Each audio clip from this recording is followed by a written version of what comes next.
Habari mtazamaji wa Habari Nova Media. Tunakutana hapa tena leo, tunaenda kuviangalia virabu bora vinane ambavyo vimefuzu hatua ya robo finali. Ikumbukwe kulikuwa na makundi manne ambayo yalikuwa yanajumuisha timu 16 na mpaka sasa zimefuzu timu 8 na timu 8 zimeondoshwa kwenye hatua ya makundi. Na miongoni mwa timu hizo 8 zipo hapa na tutaenda kuzitaja. Jina langu ni Paul Tembo. Kuwa pamoja nami na bila kusahau, usisahau kufanya tendo la kiungwana kabisa, kusubscribe lakini pia comment kwenye Habari Nova Media. Tunapatikana YouTube lakini pia Facebook. Neno hilo hilo andika Habari Nova Media, utapata taarifa mbalimbali za kimichezo, kisiasa na kiuchumi. Leo tunaenda kuangalia vilabu bora 8 ambavyo vimefuzu kwenda kucheza hatua ya robo finali. Timu ya kwanza ni Al Ahly. Hii ni robo finali ya CAF Champions League, yani ligi ya mabingwa. Timu ya kwanza tumezungumzia kwamba ni Al Ahly. Ni Al Ahly kutoka Misri. Al Ahly ni timu bora barani Afrika, timu namba 1 kwa ubora, na hii timu ndo timu ya kwanza kwa makombe mengi ya CAF Champions League, ikiwa imebeba makombe 12 kwenye CAF Champions League. Makombe 12 kwenye CAF Champions League. Lakini bila kusahau mwaka wa mwisho kuchukua makombe ilikuwa ni mwaka 2023 2024, ndio walichukua ubingwa wao wa mwisho. Baada ya hapo 2024-25 akapatikana bingwa mwingine. Huyu ni Al Ahly, timu namba 1 kwa ubora kabisa, na hapa tumeandika kwenye timu 8 ambazo zimefuzu kwenda kucheza hatua ya robo finali. Timu namba 2 ni Al Hilal. Hii Al Hilal ni timu ambayo imeasisiwa nchini Sudan, lakini kwa sasa imekuwa ikipata shida sana na changamoto mbalimbali kutokana na machafuko yanayoendelea nchini Sudani. Siku za nyuma ilikuwa inashiriki ligi ya Mauritania pale, lakini kwa sasa wanashiriki ligi ya Rwanda. Ni miongoni mwa timu bora sana Al Hilal hawa, na wenyewe wamefuzu hatua ya robo finali. Timu namba 3 ni Mamelodi Sundowns. Hawa ni timu kutoka Afrika Kusini. Hii Mamelodi Sundowns ni miongoni mwa timu bora sana kwenye viwango vya CAF, na ni miongoni mwa timu ambayo ana bingwa mmoja wa CAF Champions League ambao aliuchukua mnamo mwaka 2016, na ubingwa huu ni wa kwanza. Kama endapo atachukua ubingwa huu wa mwaka huu 2025 2026, basi atakuwa amefikisha makombe mawili ya CAF Champions League, lakini mpaka sasa ana ubingwa mmoja tu ambao aliupata mwaka 2016. Timu nyingine FAR Rabat. Hawa AS FAR ambao ni maarufu kwa jina la AS FAR Rabat. Hawa walikuwa kundi B ambao hawa walipepetana na Yanga Africans kwenye kufuzu hatua hii ya robo finali, na hawa walifuzu kwa kumpita Yanga pointi 1, na AS FAR Rabat ndo mechi ambayo ilikuwa ni ya maamuzi. Wao walikuwa wanacheza na Al Ahly, lakini Yanga alikuwa akicheza na JS Kabylie. Endapo kama angefungwa FAR Rabat, basi Yanga huenda angekuepo kwenye hii nafasi, lakini leo tunaenda kumzungumzia AS FAR. AS FAR ana ubingwa mmoja wa CAF Champions League akiwa amefuzu kwenye hizi hatua za robo finali. Endapo atachukua ubingwa mwaka 2025 2026, basi naye atakuwa amefikisha makombe mawili. Ubingwa wake wa mwisho aliuchukua mwaka 1985. Huu ndio ubingwa wake wa kwanza na ndio wa mwisho mpaka sasa. Ina maana kama akichukua mara nyingine tutasema amechukua kwa mara ya pili. Ina maana mpaka sasa ana ubingwa mmoja wa CAF Champions League.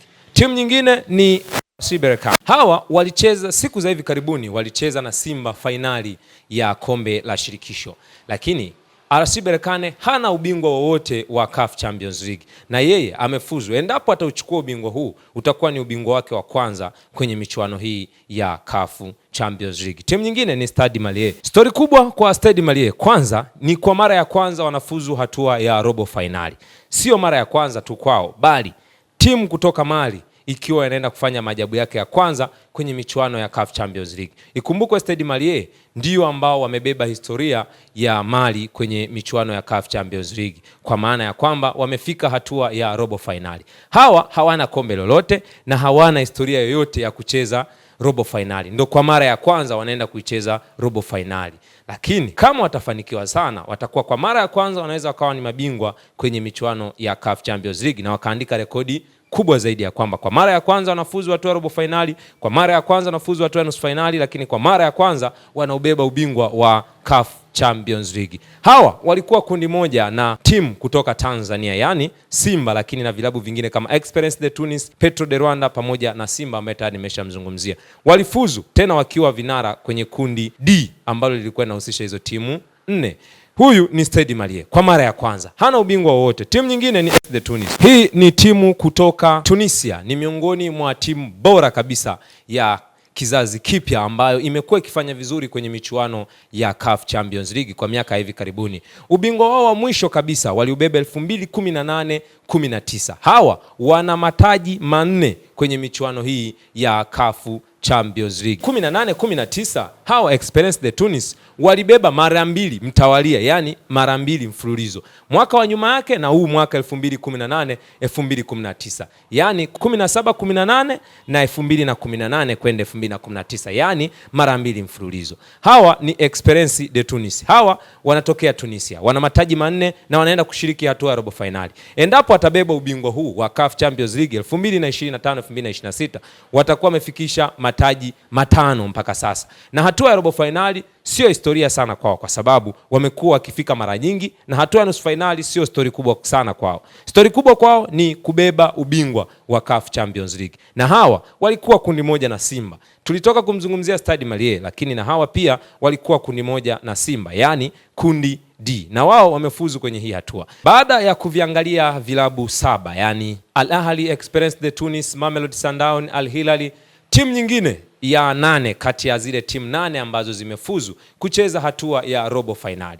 Ni mabingwa watetezi wa michuano hii ya CAF Champions League, na hawa sio wengine ni Pyramids. Pyramids ni timu ambayo inashiriki ligi ya Misri. Ina maana ya kwamba hawa Pyramids wana ubingwa mmoja wa CAF Champions League. Endapo watabeba ubingwa huu wa mwaka 2025-2026, watakuwa wamefikisha mataji yao mawili, na kama watabeba pia watakuwa wamebeba mara mbili mfululizo, maana wao ndio mabingwa watetezi. Hawa ni Pyramids. Walibeba mwaka 2024-2025 ambapo finali yao ilichezwa kati yao Pyramids dhidi ya Mamelodi Sundowns. Ina maana Mamelodi Sundowns anafika hatua ya robo finali msimu huu na Pyramids wamefika hatua ya robo finali msimu huu. Hawa ndio waliocheza finali ya msimu 2024-2025. Hivyo basi timu zote zilizofuzu hatua ya 8 bora zote ni vilabu vya daraja la juu na ni vilabu bora kabisa barani Afrika. Ambaye anawekwa kama mdogo ama ni klabu ambayo kwa sasa imekuja kasi, basi ni Stade Malien, ambaye yeye ndo mara yake ya kwanza kufika hatua ya robo finali. Lakini timu zingine zote zimekuwa zikifanya hivyo, na kama sio kwenye CAF Champions League, basi wengine hapa ni mabingwa wa kombe la shirikisho barani Afrika, akiwepo RS Berkane. Tumemzungumzia hapa Berkane ambaye hana ubingwa wa CAF Champions League, lakini ameshawahi kuwa bingwa kwenye michuano ya kombe la shirikisho barani Afrika. Lakini kwenye hizi timu zote 8 zilizofuzu, timu 5 zinatoka Afrika ya Kaskazini, yani kwa maana kwenye falme za Kiarabu. Hapa timu ya Al Ahly, hawa wanatoka Misri. Timu nyingine ni AS FAR Rabat, hawa wanatoka Morocco. Timu nyingine ni Berkane na wao wanatoka Morocco. Lakini timu nyingine ni Esperance de Tunis ambao wanatokea Tunisia, na timu ya mwisho kabisa ni Pyramids ambapo nimejaribu kugusia kwamba hawa wanatoka Misri. Kwa maana hiyo basi hizi timu zote 8 zilizofuzu hatua ya robo finali. Cha kwanza mtazamaji wa Habari Nova Media, nikwambie tu ya kwamba timu zote zina uwezo wa kufuzu kwenda hatua ya nusu finali. Yani hakuna timu ambayo tunaweza tukaiweka kama underdog. Timu zote zina ubora na zina wachezaji bora ambao wanaweza wakaisaidia timu kwenda kuvuka hatua moja kwenda hatua nyingine. Na hapa tutaenda kuangalia, je, hatua ya robo finali imepangwa vipi na nani atakutana na nani na ubora wao uko vipi? Bye bye, tukutane wakati mwingine. Usisahau kusubscribe lakini pia kucomment. Jina langu ni Po Tembo na hii ni Habari Nova.